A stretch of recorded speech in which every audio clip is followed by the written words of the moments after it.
দেখেন কমেন্টটা, হ্যাঁ ভদ্র মহিলা বা ভদ্র মহিলাই হবে যেটা মনে হয় কমেন্টটা গণ করা ইসলামে অনুমোদিত। যেখানে ইসলাম অনুমোদন করে দিছে উনি সেখানে ওইটাকে হারাম বানাই দিছে। আমার আর আমার ভাইয়ের মধ্যে সম্পত্তি রিলেশন না, সম্পত্তি কিচ্ছু না। দুনিয়া থেকে আজকে চলে গেলে কালকে না আজকেই আমার সব। আসসালামু আলাইকুম, আশা করছি সবাই ভালো আছেন। আমরা আলহামদুলিল্লাহ আল্লাহর রহমতে ভালো আছি। সকাল শুরু হলো, এই যে আমি একটু পানি, চিয়া সিডের পানি নিয়ে বসেছি, এটা খাবো।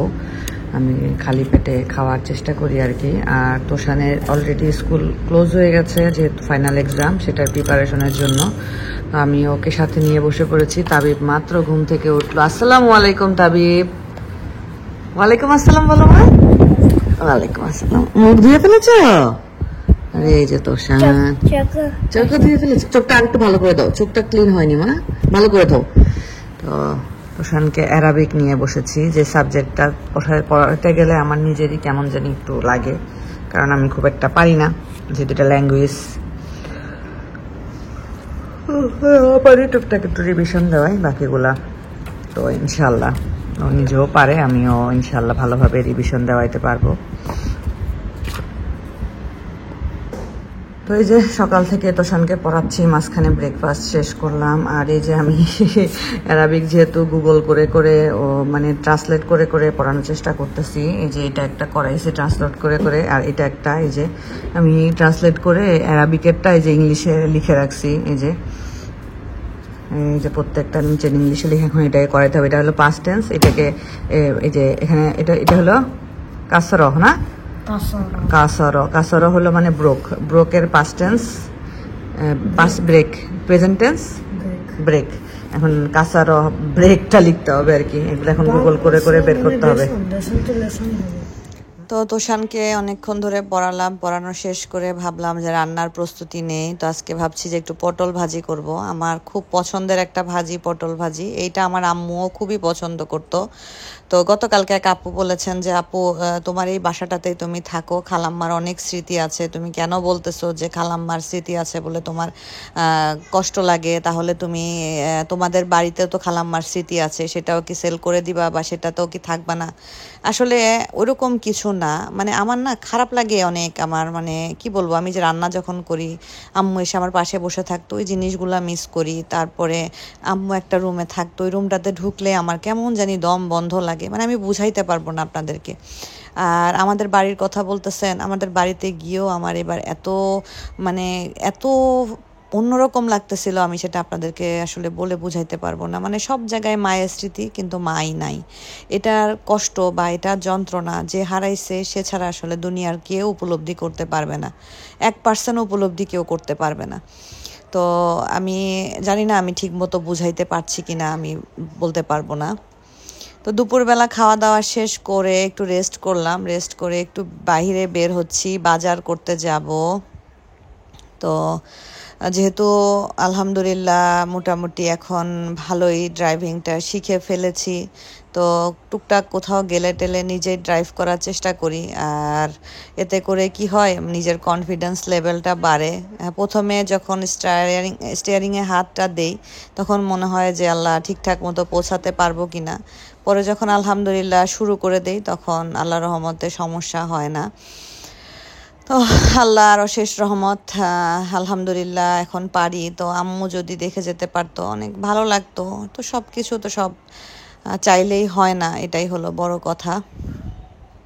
বাজারঘাট করতে হবে, টুকটাক কিছু সাপ্তাহিক বাজারঘাট করব আর কি, একটু ফ্রুটস কিনতে হবে, কারণ বাসায় ফ্রুটস একদম নাই বললেই চলে। আর তাবিব তো একটু ফ্রুটস খেতে পছন্দ করে, যেমন গাজর, তারপরে হলো পেয়ারা, এগুলাও খুবই পছন্দ করে। তো ওর জন্য এগুলা কিনতে হবে। আবার তোষানের যেহেতু এক্সাম, ও বাসায় থাকে, বাসায় থাকলে একটু পরপরই বলে যে আম্মু এটা খাবো, আম্মু এটা খাবো।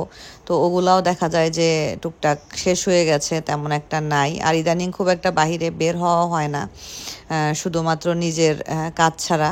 তো ভাবলাম যে যেহেতু বের হচ্ছি তাহলে একটু প্র্যাকটিসটাও হয়ে যাবে আর গাড়িটাও মানে কি সরি বাজারটাও করা হবে, মানে রথ দেখাও হলো কলা বেচাও হলো, একটা প্রবাদ আছে না ওই রকম আর কি, একের ভিতর দুই এরকম অবস্থা আর কি, অফার চলতেছে। তো আমি একটু ওই যে গাড়িটা ঘুরাই নিচ্ছি, ব্যাগ থেকে একটু সামনের দিকে এসে গাড়িটা ঘুরাই নিয়ে আমাদের রোডটা দিয়ে বের হব।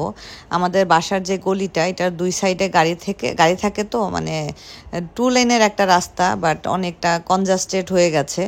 এজন্য দেখা যায় যে একটু ঝামেলা বলতে কি একটু আস্তে ধীরে একটু সাবধানে দেখে শুনে বের হতে হয় আর কি।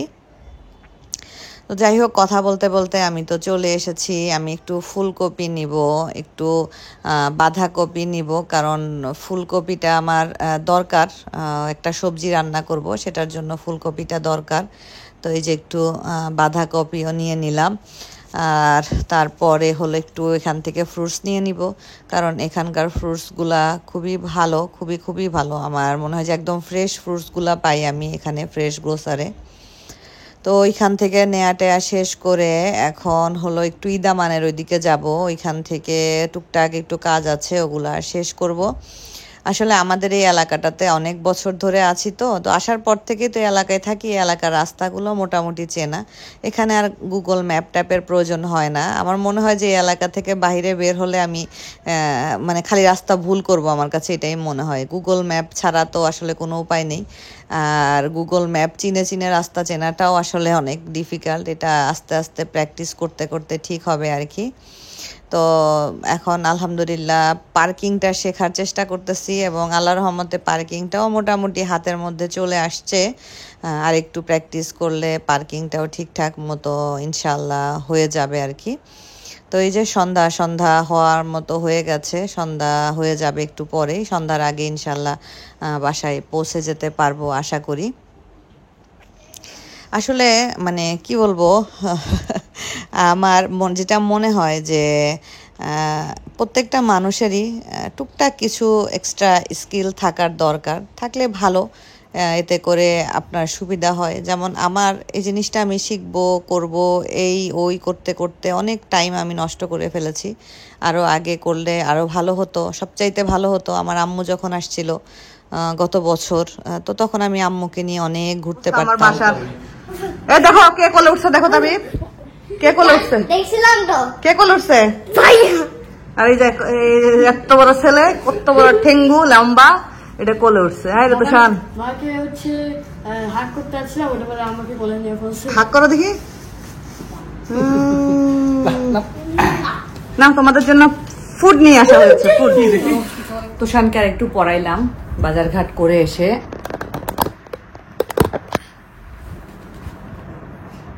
বাজারঘাট শেষ করে এসে তুষানকে একটু পড়াশোনা করাইলাম, যেহেতু ফাইনাল এক্সাম। তারপরে ভাবলাম আমি আপনাদের সাথে সকালে, আমি আসলে নর্মালি আপনারা জানেন হয়তো বা আমার কমেন্ট খুব একটা চেক করা হয় না, আমার ভিডিওতে খুব একটা আমার কমেন্ট চেক করা হয় না। তো যেহেতু আমার কমেন্ট চেক করা হয় না, তাই আসলে কে কি কমেন্ট করলো আমার ওইভাবে দেখাও হয় না। কিন্তু আমার আজকে হঠাৎ করে মোবাইলটা নিয়ে বসে আছি, একটু সকালে ফ্রি টাইম ছিল, তো ভাবলাম যে আমি একটু আমার যে শর্টসগুলো আছে, আমার চ্যানেলে যে শর্টসগুলো দিয়েছি এগুলার কমেন্টগুলো আমি একটু চেক করি। তো সেইখানে চেক করতে গিয়ে অনেক কমেন্ট, সবই পজিটিভ কমেন্ট আলহামদুলিল্লাহ। আমার ড্রাইভিংটাকে আপনারা এত অ্যাপ্রিসিয়েট করছেন, আমি অনেক খুশি হয়েছি। সবই পজিটিভ কমেন্ট। একটা ভিডিও যেটা কিনা আমি হলো আমার ভাইয়ার সাথে এয়ারপোর্টে ভাইয়া আমাকে বিদায় দিচ্ছে আর কি, আমি একটু আপনাদেরকে দেখাই, দেখলে বুঝবেন আপনারা। এই যে একটা শর্টস, এই যে এয়ারপোর্টে আমার ভাইয়া আমাকে বিদায় দিচ্ছে, আপনারা দেখতে পেয়েছেন মনে হয় শর্টসটা, অনেকে দেখেছেন হয়তো আমার এই শর্টসটা। ভাইয়া এয়ারপোর্ট, এইটা আমি একটা শর্টস দিয়ে ছোট্ট একটা গান অ্যাড করে আমি এই শর্টসটা আমার চ্যানেলে দিয়েছি আর কি। ইদানিং শর্টস দেয়, সবাই দেয়, সেই হিসাবে আমিও দিয়েছি। তো এটার কমেন্টগুলা, সবগুলা কমেন্ট অনেক সুন্দর। তার মধ্যে একটা কমেন্ট, এই কমেন্টটা নিয়ে আমি কথাও বলতাম না, বাট কেন জানি মনে হইলো যে কমেন্টটা নিয়ে আমার কথা বলা উচিত। কমেন্টটা আমি সেভ করে রাখছি, স্ক্রিনশট নিয়ে রাখছি। এই যে দেখেন কমেন্টটা, হ্যাঁ, ভদ্রমহিলা বা ভদ্রমহিলাই হবে যেটা মনে হয় কমেন্টটা, নামটা ওইভাবে লেখা নাই। তো উনি লিখেছে, মাথার উপর যতদিন তোমার সবামির ছায়া থাকবে, সবামির, স্বামীর লিখতে পারে নাই, লিখেছে সবামির ছায়া থাকবে, ততদিন তোমার ভাইয়ের মায়া থাকবে। মানে আমার মাথার উপরে যতদিন আমার সবামির ছায়া থাকবে, মানে স্বামীর ছায়া থাকবে, ততদিন আমার ভাইয়ের আমার প্রতি মায়া থাকবে। ওকে ফাইন, ঠিক আছে, বুঝলাম। এবং সবামির সম্পত্তির মালিকানা থাকবে, ততদিন মানুষ চিনতে ভুল করবে। বুঝলাম না কি লিখছে, সবামির সম্পত্তির মালিকানা থাকবে। সবামির সম্পত্তির কিসের মালিকানা, ততদিন মানুষ চিনতে ভুল করবে। মানুষ চিনতে ভুল করবে এটাও বুঝি নাই আমি। এর সাথে জেনে রেখো, সবামি ছাড়া যত আপনজনই হক না কেন জড়িয়ে ধরা ইসলামে হারাম। এত কিছু জানো, এটা জানো না? আমার একটা মাত্র ভাই, আমার আপন ভাই, আমার মায়ের পেটের, আমরা 2 ভাই বোন। আমি বাংলাদেশ থেকে চলে আসতেছি, সদ্য মা হারাইছি, দেশে গেছি, বাংলাদেশ থেকে চলে আসতেছি। আমার ভাই আমাকে জড়ায় ধরে, আমার ভাই আমাকে আদর করে আমাকে এয়ারপোর্টে বিদায় দিচ্ছে। সেইখানে আমার ভাই আমাকে জড়ায় ধরছে, এটাতে তার মনে হয়েছে ইসলামে হারাম। ভাই, ইসলাম এত সোজা না। আমি ইসলামে কিচ্ছু জানি না, যেটা সত্য কথা। আমি কিছুই জানি না। তারপরেও এটুকু জানি যে আপন ভাইকে জড়ায় ধরা বা আপন ভাই বোনকে জড়ায় ধরা ইসলামে হারাম। এটা আমার শোনার পরে মানে আমার কি বলবো, আমার খালি মনে হয়েছে, আমি ওনাকে উত্তর দিছি, সেটা আমি বলবো। এখানে আমি আপনাদেরকে বলি, আপনার ভাই মাহারাম, যাদেরকে বিয়ে করা হারাম। আমার মাহারাম 14 জন, এটা আমরা সবাই মোটামুটি জানি। তার মধ্যে আপন ভাই আমার সম্পর্কের মধ্যে অন্তর্ভুক্ত। তাদের সাথে দেখা করা বা আলিঙ্গন করা ইসলামে অনুমোদিত। যেখানে ইসলাম অনুমোদন করে দিছে, উনি সেখানে ওইটাকে হারাম বানাই দিছে। হারাম নন হারামের মধ্যে খুব সুন্দর একটা পার্থক্য আছে। তো আমি যেহেতু ইসলামিক স্কলার না, আমি ইসলাম সম্পর্কে এত কিছু জানি না, বা যতটুকু জানি, যতটুকু আমার জ্ঞান আছে, ততটুকু থেকে আমি বলতে পারি, আমার আপন বড় ভাই, আমার আপন মায়ের পেটের বড় ভাই আমাকে বিদায় দিচ্ছে। আমার ভাই আমাকে আবার কবে দেখতে পাবে, আমি আমার ভাইকে আবার কবে দেখতে পারবো। আমরা 2 জন বাবা মা হারা, আমরা আমাদের জন্য এখন সবকিছু। সো আপনি যে কমেন্টটা করেছেন, আপনার অন্য কমেন্ট, স্বামীর সম্পত্তি, এই সেই হাবিজাবি, ভাইয়ের মায়া থাকবে, ওগুলো আমার কোনো কিছু যায় আসে না, আমি ওগুলো নিয়ে কথা বলতামও না। বাট হালাল হারাম এই জিনিসগুলো একটু বুঝে শুনে স্পেসিফিকভাবে যদি কেউ বলে তাহলে ভালো হয়। কোনো কিছু বলার আগে একটু জাস্ট স্টাডি করে। তো আমি আসলে ইসলামিক জ্ঞান যেহেতু আমার খুবই স্বল্প, আমি ওগুলো নিয়ে তর্কে বিতর্কে যাব না। আর ওই যে একটা কথা বলেছেন, স্বামীর সম্পত্তি যতদিন থাকবে ভাইয়ের মায়া ততদিন আমার, মানে স্বামী যতদিন থাকবে ততদিন ভাইয়ের মানে ভাইয়ের মায়া আমার মাথার উপরে থাকবে আর কি। তা আমার স্বামীর কোনো কিছু আমার ভাই খায় না। সো আমার স্বামীর কি থাকলো না থাকলো তা দিয়ে আমার ভাইয়ের কিছুই যায় আসে না। আমার সাথে আমার ভাইয়ের সম্পত্তি নিয়ে কোনো রিলেশন না। ইভেন ধরেন, মনে করেন আমার ভাইয়ের সাথে আমার সম্পত্তি নিয়ে রিলেশন, মনে করেন আমার ভাই আমাকে কিচ্ছু দিল না, আমিও আমার ভাইকে কিচ্ছু দিলাম না, তাতে কিন্তু আপনি যে কমেন্ট করেছেন আপনার কোনো কিছু যায় আসবে না, কোনো কিচ্ছু না। আপনার 1 টাকা বাড়বেও না, 1 টাকা কমবেও না। সো আমি এটাই শুধু বলবো যে আমি আসলে যে এই জন্য কমেন্ট আমার দেখা হয় না, বাট আমি কমেন্ট দেখে অনেক হ্যাপি, যেহেতু সবাই অনেক সুন্দর সুন্দর কমেন্ট করেছেন, আমি অনেক বেশি হ্যাপি।